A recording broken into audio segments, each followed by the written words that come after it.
8222, identify graphical properties of linear functions including slope and intercepts.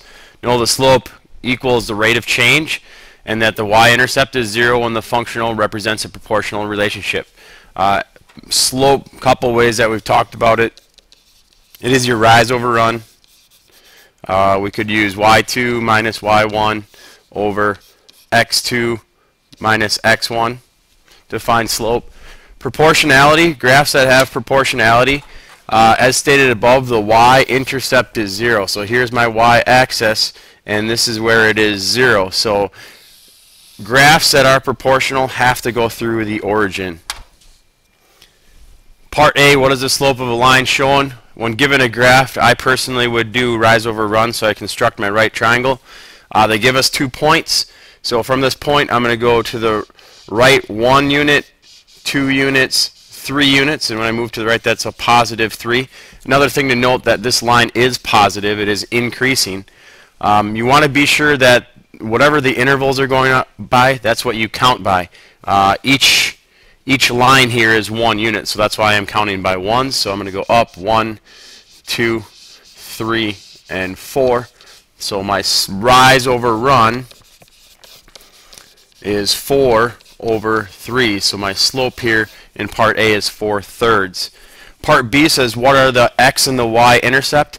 We don't have to figure out anything algebraically here. We can actually look at the graph and determine what the x-intercept is and what the y-intercept is. Well, the x-intercept is where it crosses the x-axis. Here is your x-axis. The line crosses the x-axis right at that point. That point is -3. The y-intercept is where it crosses my y-axis, and that is this point here. So the y-intercept is 4. Question 2, what is the x-intercept of a linear function f of x equals -3x plus 6? Well, we know that this here is in slope-intercept form, and this would be the y-intercept. We need the x-intercept. So this one we'll have to figure it out algebraically. And remember, there was a method that we used to figure out this algebraically. If you want to figure out the x-intercept, you have to put 0 in for y. So you need to get rid of y. We want to find out x. We're going to get rid of y. So we'll say 0 equals -3x plus 6. Solve for x. We need to get x alone, so I'd subtract 6 from both sides. We have -6 equals -3x divided by -3 on both sides. And we have 2 equals x. So my option here is answer B. Last little bit says which graph has an undefined slope. There's 4 different types of slope that we talked about this year.